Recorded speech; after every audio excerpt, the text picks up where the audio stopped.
Same आज सगळ्या ऑफिसरांकडे meeting घेतली, रिव्ह्यू घेतले माझ्या घराचे, तेजेर आता अपडेट केलं. माझे घर स्कीम सक्सेसफूल करपा खातीर डेप्युटी कलेक्टर आणि मामलेदार एडमिनिस्ट्रेटराचो कम्युनिटी हांचो रोल खूब म्हत्वाचो आसा. ताती हांव आनी revenue minister along with the secretary revenue सगळ्या तालुक्यांतल्या डेप्युटी कलेक्टर मामलेदार एडमिनिस्ट्रेटराचो कम्युनिटी हांकां आपयल्ले.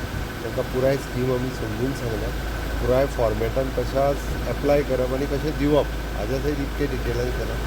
आमी जो बुकलेट जो प्रसिद्ध केला इट वील बी द आमी ताका म्हणटा म्हणजे इल्ले गीता फॉर म्हाजें घर हें म्हणपाक कांय हरकत ना. तोय तांकां डिस्ट्रिब्यूट करतलो आनी आमचो प्रयत्न आसा की सोमारच्यान मॅक्झिमम लोकांक वेगवेगळे फॉर्म मेळपाक सुरू जावप. तशें 5 कंपनी 11 जरी पॉयंट्स आसले भितर जाल्यार 5 वेगवेगळ्यो स्कीम ह्यो मेजर स्किम्स आसात. 11 वेगवेगळ्या पद्दतीचे हातूंतल्यान वचपाचो आमचो प्रयत्न की सोमार पर्यंत दिवप त्याची तांकांय कळ्ळां की कितली इम्पॉर्टंट स्कीम आसा. ते सगळे कॉपरेट करतले. म्हाका दिसता म्हजें घर हें जावपा खातीर जाता तितके बेगीन लोकां पर्यंत आमी घेवन पावतले.